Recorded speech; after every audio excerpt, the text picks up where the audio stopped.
Setting up an email follow-up in GetResponse should be simple, but if you've tried it before, you know it's not always as smooth as it should be.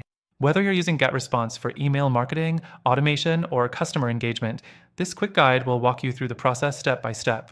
But before you start setting things up, there's one major issue with GetResponse that most people don't realize until it's too late. So stick around till the end because I'll show you not only how to fix it, but also how to get an extended free trial for a better alternative. Let's get into it. First, log into GetResponse and go to the automation section. If you haven't used this before, you'll need to create a new workflow. Click Create Workflow and you'll see a blank automation canvas. Now, the first thing you need is a trigger. This is what starts the follow-up sequence. Click Subscribed Via and choose the list where your contacts are coming from.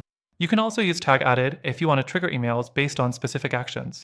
Now, let's set up the actual follow-up email. Drag the send message action onto the canvas and connect it to the trigger. Choose your email from the drop-down or create a new one right inside GetResponse. If you want to delay the follow-up, add a wait element before the email. This lets you control whether it goes out immediately or after a specific time.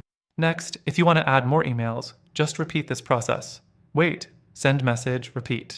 You can also use conditions like open email or clicked link to split the sequence into different paths. For example, if someone opens the first email, they get a different follow-up than someone who ignores it. Here's where GetResponse starts to show its limitations. While it offers automation, it lacks the flexibility of some competitors.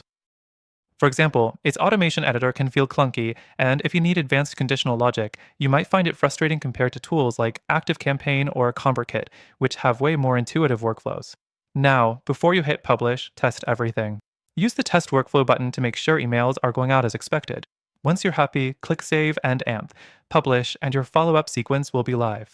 That's the setup, but here's the catch.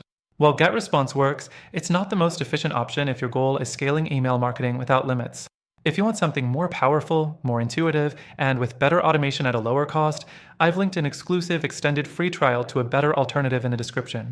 Plus, I've added some other amazing options that might fit your needs even better. Use my link to get the best deal, only available to our viewers.